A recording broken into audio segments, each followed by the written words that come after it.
eu me chamo Andressa, eu sou advogada e especialista em direito de trânsito. E no vídeo de hoje nós vamos falar quando você deve oferecer para o seu cliente uma defesa judicial ao invés da defesa administrativa nas multas de lei seca. Bom, primeiramente, alguns clientes vão chegar para você já tendo esgotado a fase administrativa e a única forma de discutir aquela infração, aquele processo de suspensão, vai ser através da via judicial.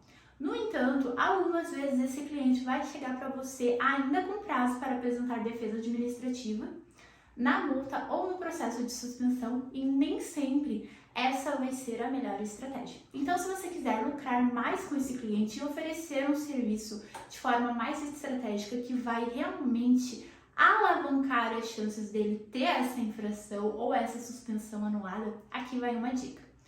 Primeiramente, você deve analisar se esse condutor que está querendo recorrer de uma multa, que pode ser de lei seca ou uma multa de autossuspensiva ou qualquer outra multa. Aqui o exemplo da lei seca é só para a gente pensar naquela multa que mais vai causar danos ao condutor. Já que a multa de lei seca vai deixar o condutor se dirigir por 12 meses e ele ainda vai ter que fazer um curso de reciclagem. E caso ele dirija enquanto estiver suspenso, ele ainda pode ter a CNH dele cassada, o que piora em 1000 vezes a situação desse condutor. Então, quando você identificar um caso assim, em que o condutor ele vai ter a CNH suspensa, ele não pode ficar sem dirigir de maneira alguma, porque ele depende da sua CNH para, por exemplo, trabalhar e garantir o sustento da sua família, verifique se nesse processo administrativo esse condutor e esse proprietário são pessoas distintas. E por que você deve fazer essa análise?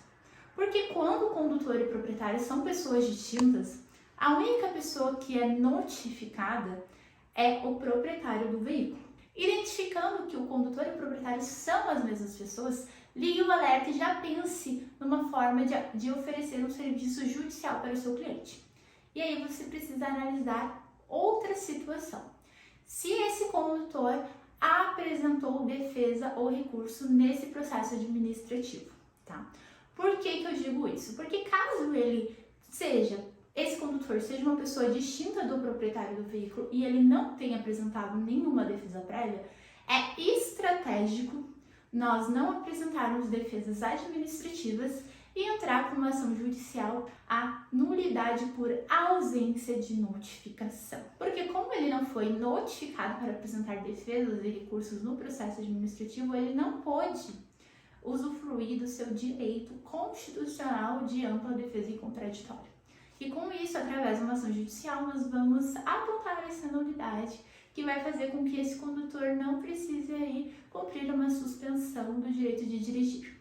Então, se você identificar nesses casos, se esse é o caso do cliente, que ele tem muita necessidade de não poder ficar sem dirigir, e você identificou que naquele processo administrativo não houve defesas ou recursos, que trata-se de condutor e proprietário distintos, é estratégico você oferecer para o seu cliente a defesa judicial ao invés da defesa administrativa.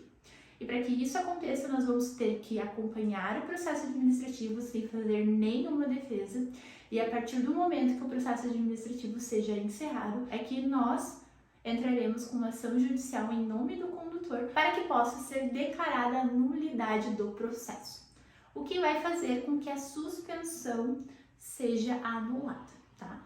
O que é diferente da multa de trânsito. A multa de trânsito vai permanecer válida, mas o condutor ele não vai ter a penalidade de ter a sua CNH suspensa. Então se atente a isso quando você for atender os seus clientes para que você possa oferecer um serviço que mais se adeque à situação prática do caso concreto.